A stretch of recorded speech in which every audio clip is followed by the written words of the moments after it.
मैं वो वाला बच्चा हूँ जिसके साथ लिटरली वो पॉइंट डिफरेंस वाला सीन होता है ना।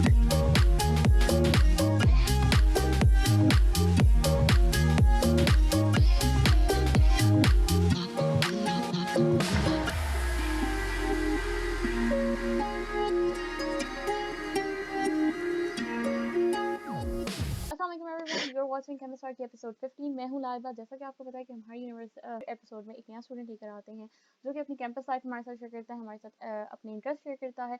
उनके पास बहुत बहुत अच्छी बातें होती हैं आपको एडवाइस करने के लिए। तो आज मेरे साथ है तहरीम राना जो कि डीवीएम कर रही हैं यूनिवर्सिटी ऑफ एग्रीकल्चर फैसलाबाद से, और उन्हें पोइट्री का भी बहुत शौक है। उसके अलावा उन्हें स्पोर्ट्स का भी बहुत शौक है, वो बहुत इंटरेस्ट हैं। तो आइए हम जानते हैं कि वो अपनी स्टडीज़ के साथ ये सब कुछ कैसे मैनेज करती हैं और उनके क्या क्या इंटरेस्ट हैं। तो लेट्स वेलकम हर।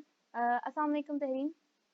वालेकुम अस्सलाम। Welcome to the how are show. You Laiba? अल्हम्दुलिल्लाह। Thank you. सो तहरीम, मैंने आपका छोटा सा इंट्रो दे दिया, अब आप अपना थोड़ा सा इंट्रो दें।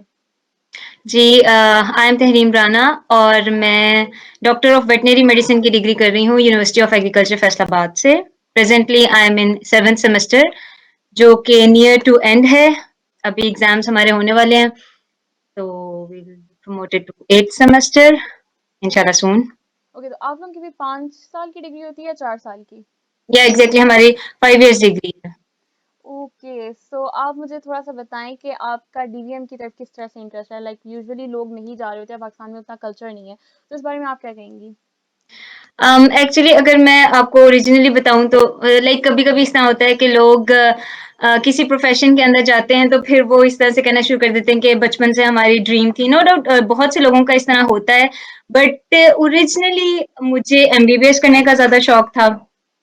फर्स्ट प्रायोरिटी पे मेरा एमबीबीएस था, तो I tried hard for that और एंट्री टेस्ट में भी मैंने मतलब प्रिपेयर बहुत अच्छा किया उसको। लेकिन शायद कहीं कुछ चीज़ें होती हैं जो आपकी किस्मत में नहीं होती हैं आई थिंक। मतलब किस्मत को भी ब्लेम नहीं करना चाहिए, लाइक अगर आपके वो नहीं लिखा हुआ आपके लिए तो फिर आई थिंक वो चीज़ आप नहीं अटेन कर पाते। हाँ, जहाँ पर आपको करना चाहिए कि आपको अपनी मेहनत पूरी रखनी चाहिए, like you should try hard for everything you want. फिर अगर आपको नहीं होता तो इट्स लाइक कि आपके लिए वो चीज़ नहीं सूटेबल थी। तो एमबीबीएस के लिए आई ट्राइड हार्ड बट वहाँ पर एडमिशन एस नहीं हो पाया मेरा। तो और मैं वो वाला बच्चा हूँ जिसके साथ लिटरली वो पॉइंट डिफरेंस वाला सीन होता है ना, तो वो वाला हुआ। सो और सेकंड प्रायोरिटी पे बट यस मेरी शुरू से वेटनरी प्रोफेशन ही था कि इफ आप रखते हैं ना अपने माइंड में कि अगर वो नहीं तो ये सही, तो फिर सेकंड प्रायोरिटी पर मेरे वेटनरी प्रोफेशन ही था। सही। तो आपने मतलब सेकंड पे वेटनरी क्यों रखा? मतलब लोग यूजुअली फार्मेसी या कोई डीएस रखे होते हैं, तो वेटनरी रखने का क्योंकि यूजुअली यहाँ पाकिस्तान में इतना इस तरह का ट्रेंड नहीं है। लाइक इवन लोगों के घर में पेट्स होते हैं, मतलब फिर भी इतना आपको लाइक वेट्स नहीं नजर आ रहे। तो या ये क्या एग्जैक्टली वजह थी? वजह ये थी कि मतलब शुरू से ना मुझे ये पेट्स टाइप और इस तरह की चीज़ें बहुत अट्रैक्ट करती थी। मतलब इसमें आप डॉग्स को ले लें, ठीक है, कैट्स को ले लें और अगर वेरिएशन में जाएँ तो एक्चुअली मुझे हॉर्सेस बहुत पसंद है, ठीक है। ओके। तो लाइक लाइवस्टॉक वाला एक जो होता है ना आपका इंटरेस्ट, शुरू से मुझे मतलब हॉर्स राइडिंग और इस टाइप की चीज़ें बहुत अट्रैक्ट करती होती थी।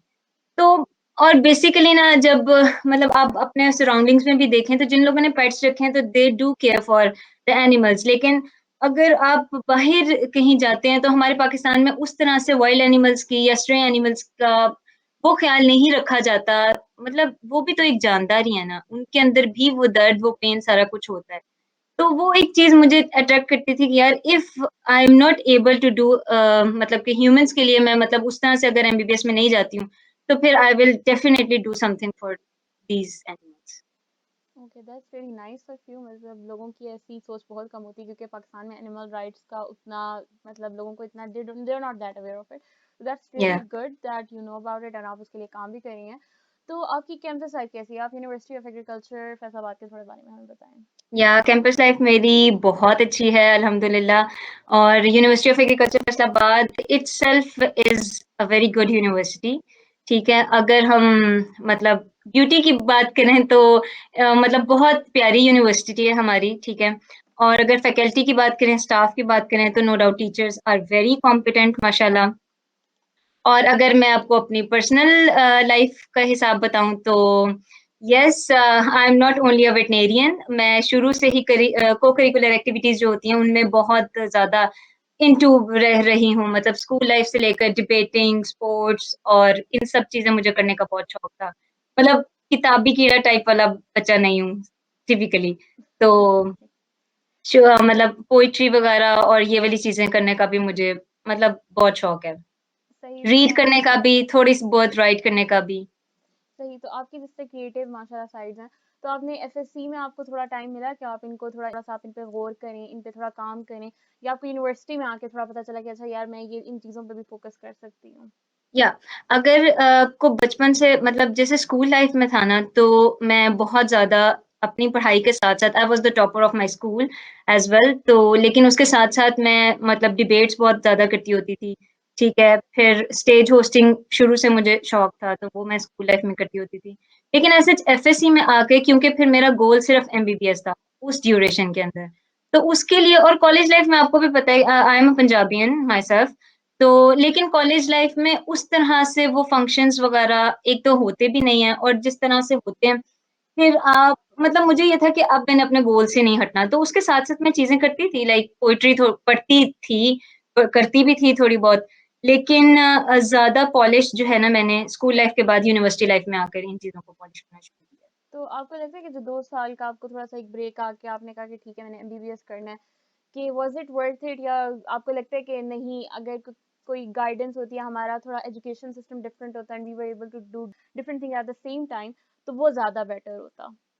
हाँ, मुझे ऐसा लगता है कि एफएससी में आकर बच्चों को इतना ज़्यादा स्ट्रेस्ड आउट कर दिया जाता है कि वो आपको आप कॉलेज भी जा रहे हैं, आपने अकेडमी भी साथ मैनेज करनी है, ठीक है? फिर एक चीज़ जो मुझे सबसे ज़्यादा इरिटेटिंग लगती है, वो है रट्टा सिस्टम हमारे सिस्टम का, ठीक है? आप एफएससी में स्कूल बेस्ड जब भी आप जो भी है आपका बोर्ड सिस्टम है, ठीक है? एग्ज़ाम सिस्टम है, वो टोटल रट्टा सिस्टम है, ठीक है? आप लाइन टू लाइन चीज़ें याद करते हैं, आप कॉन्सेप्ट आपको लेना ज़रूरी है but it's for your own self और if you are appearing in entry test, ठीक है? तो लेकिन आपके मार्क्स आपके रट्टे पे डिपेंड कर रहे होते हैं, ठीक है? आप कितना स्ट्रांगली फिर उस चीज़ से एकदम से वेरी कर जाना कि entry test is total conceptual based, ठीक है? तो वो चीज़ मुझे एक गलत लगती है। सही चाहे तो सिस्टम आपको की हो, चाहे जो मर्ज़ी हो, ठीक है? लेकिन वो हाँ, वो मुझे लगता है कि शायद थोड़ा-सा बच्चों के साथ ज़्यादती हो जाती है कि आप पहले उनको 12 साल एक ही पेव पे चला रहे हैं कि उस तरह से पढ़ना है, उस तरह से पढ़ना है। फिर आप टोटल 2-3 महीने के टाइम के अंदर बिल्कुल ही सिनेरियो को चेंज कर देते हैं कि नहीं इसमें इस तरह पढ़ना है। और ज़्यादा मैं प्रेफ़र करूँगी कि कॉन्सेप्ट बेस्ड स्टडी ही होनी चाहिए। जो आप पढ़ रहे हैं, आपको पता होना चाहिए कि आप क्या क्या चीज़ पढ़ रहे हैं। सही तो आपके लिए ट्रांज़िशन कैसा था? मतलब आपने 2 साल पूरी लाइक आपकी एमबीबीएस डॉक्टर आप मेडिकल करनी थी, मेडिकल में तो होता ही रहता है। या तो फिर एकदम से आपका जब एंट्री टेस्ट का टाइम आया और फिर आपने सारा कुछ एकदम से बिल्कुल चेंज करना पड़ा, कॉन्सेप्ट से काम करना पड़ा, तो वो कैसा आपका था?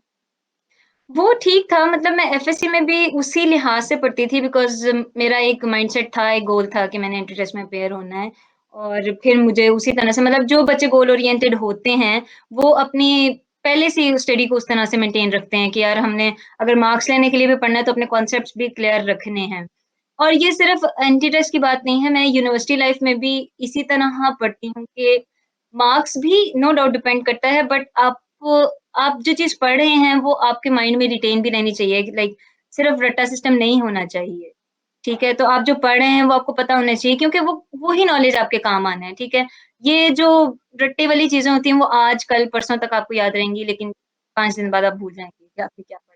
सही। तो हाँ, अभी मेरी डिग्री की एक चीज़ जो मुझे बहुत पॉज़िटिव लगती है वो है प्रैक्टिकल मतलब हम जो परफ़ॉर्मेंसेज़ वग़ैरह करते हैं, ठीक है? क्योंकि हाथ से सीखी हुई चीज़ ना वो कभी ज़ाया नहीं जाती। आप जो प्रैक्टिकली परफ़ॉर्म कर रहे हैं चीज़ वो आपके जो माइंड में रिटेन रहती है ना दैट इज़ सो बेनिफिटिंग। तो मुझे लगता है कि सब डिग्रीज़ में ये जो एक प्रैक्टिकल परफ़ॉर्मेंस वाला है ना वो चीज़ लाज़मी होनी चाहिए। सही। तो मैं आपसे ये पूछना चाहूँगी कि आप अपने थोड़े कोर्सेज़ का बताएँ कि आपके कौन-कौन से कोर्सेज़ हैं? कि और क्या कहते हैं, कोई एमबीबीएस से इनका थोड़ा बहुत रिलेट करते हैं या बिल्कुल टोटली ऑपोज़िट हैं? या ये अगर मैं बताना चाहूँ तो मोस्टली लोगों को इस डिग्री के बारे में इतना नहीं पता होता। जब तक आप खुद इनटू द डिग्री नहीं होते या फिर आपके कोई रिलेटिव्स वगैरह में से कोई वो डिग्री नहीं कर रहा होता। बेसिकली पहले ट्रेंड यही था कि पता नहीं कैसी डिग्री है, और मैं अगर सही वाला बात बताऊँ तो अभी भी मोस्टली लोगों में है कि यार जानवरों के डॉक्टर व्हाट इज़ दैट? लेकिन द डिफरेंस इज़ के we have to study the same course lines, ठीक है? आप जैसे एमबीबीएस में एनाटॉमी पढ़ते हैं, फिजियोलॉजी पढ़ते हैं, पैथोलॉजी पढ़ते हैं, ठीक है? फार्माकोलॉजी पढ़ते हैं। We have to study each and everything like that. सिर्फ़ डिफरेंस ये है कि स्पीशीज़ वेरी कर जाती हैं। वहाँ पर एक ह्यूमन है और यहाँ पर पूरी एनिमल स्पीशीज़ की एक मतलब सारी क्लासेस हैं। लाइक आपके एनाटॉमी अगर एनाटॉमी की बात कर लें तो डॉग्स की जो ब्रीड्स हैं उनकी एनाटॉमीज़ डिफरेंट हैं, कैट्स की अलग हैं, ठीक है? हॉर्सेस की अलग हैं, तो it's a class of variation I think DVM एक ऐसी डिग्री है जो इतनी वेरी करती है कि आप एक बंदे के लिए वो सारा नॉलेज ग्रास्प करना इट्स वेरी डिफिकल्ट, ठीक है? सही।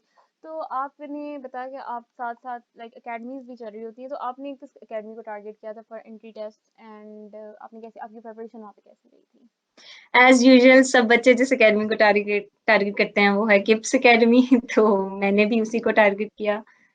सही, तो आपकी कैसी मतलब आपको लगता है कि किड्स के अलावा भी कोई कोई कॉम्पिटिटिव अकेडमी थी? मुझे ये लगता है यहाँ पर फैसलाबाद में एक और अकेडमी है स्टूडेंट्स इन, वहाँ वो भी बहुत अच्छी अकेडमी है, ठीक है? मैं इन दोनों अकेडमीज़ से इन टच रही हूँ।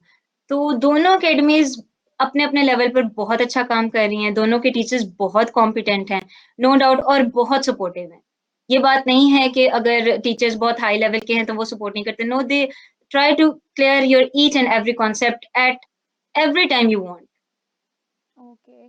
तो आप कैंपस लाइफ का जैसे बताएँगे कि आपको बहुत ज़्यादा इंटरेस्ट हैं, तो आपने यूएएफ में कौन-कौन सी एक्टिविटीज़, कौन-कौन से क्लब्स वगैरह जॉइन किए हैं? उनका या नाम बताएँ। हाँ, हमारी जो यूनिवर्सिटी ऑफ एग्रीकल्चर है उसमें मैं जो है फैकल्टी ऑफ वेटरनरी साइंसेज़ से बिलॉन्ग करती हूँ। तो जैसे मुझे इंटरेस्ट है तो यहाँ पर स्टूडेंट्स की स्किल्स को पॉलिश करने के लिए काफ़ी सोसाइटीज़ और क्लब्स हैं। माशाल्लाह से जैसे अभी मैं ऑलरेडी जो है आर्ट एंड लिटरेरी सोसाइटी का पार्ट हूँ, ठीक है? और साथ-साथ मुझे क्योंकि स्पोर्ट्स वगैरह में भी काफ़ी इंटरेस्ट है तो यहाँ पर वेट स्पोर्ट्स बोर्ड है, उसका भी I am a part of it और एक सोसाइटी है चाइल्ड लेबर इरेडिकेशन प्रोग्राम, तो मैं उसके लिए भी थोड़ा-सा काम करती हूँ। Okay, that's really nice of you. So आप कोई एडवाइस देना चाहेंगी हमारी यंग जनरेशन को? यंग जनरेशन को मैं ये एडवाइस देना चाहती हूँ कि आजकल की जो यंग जनरेशन है ना, वो छोटी-छोटी बातों पे दिल हार के बैठ जाती है कि मतलब डिप्रेस हो जाते हैं कि ये नहीं मिला तो वो भी नहीं मिलेगा, ये नहीं हुआ तो वो भी नहीं होगा। No, if Allah has taken something from you तो उसने बहुत अच्छा आपके लिए कोई चीज़ प्लान की है। फॉर एग्ज़ाम्पल इफ मैं अपना एक्सपीरियंस शेयर करूँ तो जैसे मुझे लगता था कि MBBS is the right choice उसके अलावा कुछ नहीं होना चाहिए, ठीक है? लेकिन जब मैं डीवीएम में आई हूँ तो मुझे बहुत से ऐसे मौके आए हैं जहाँ पे मुझे फ़ील हुआ कि यार may be Allah has chosen this for me और ये मेरे लिए कहीं न कहीं बहुत बेस्ट था। मतलब मैं जितना सैटिस्फाइड हूँ, बहुत रिलैक्स हूँ मतलब वो चीज़ मुझे करती है। आजकल के स्टूडेंट्स में जो सबसे ज़्यादा चीज़ मुझे लगती है वो यही है कि वो बहुत छोटी-छोटी बातों पे ना मतलब डिप्रेशन में चले जाते हैं। लेकिन ज़िंदगी ख़त्म नहीं हो जाती। अगर कोई चीज़ आपके लिए उस वक़्त आपको नज़र आ रही है कि ये मेरे साथ गलत हो गया, तो कल को आपके साथ कोई ना कोई चीज़ बेहतर भी लिखी हुई है। क्योंकि अल्लाह ताला ने भी जैसे कहा है ना कि मुश्किल के साथ आसानी है। तो अल्लाह ताला ने ये नहीं कहा कि मुश्किल के बाद आसानी है, मुश्किल के साथ आसानी है। If you are striving for something आपके रास्ते में कुछ चीज़ मुश्किल आ रही है, तो उसी के साथ बिल्कुल आपके लिए आसानी भी है। बस थोड़ा-सा सब्र करें और उस आसानी को तलाश करें, ना कि उस मुश्किलात के अंदर घिर जाएँ, जो आपके ऊपर आई हुई हैं। Okay, that's a really good advice. आपके साथ बात करके मुझे बहुत अच्छा लगा और बहुत अच्छी बातें खुद मुझे पर्सनली बहुत सीखने को मिली and thank you so much for being on our show Tahreen. So guys, yeah, that's all for episode 15 and if you guys have any question relating to our new guest या आप तहरीन से कुछ पूछना चाहते हैं उनकी रिलेटेड डिग्री से DVM की या उनसे कोई टिप्स लेना चाहते हैं, हैक्स लेना चाहते हैं, so do let us know in the comment and we'll get back to you. And yeah, that's all for episode 15. Do like, comment, and subscribe. And yeah, I'll see you in the next video. Allah Hafiz. Allah Hafiz, Tahreem. अल्लाह हाफ़िज़।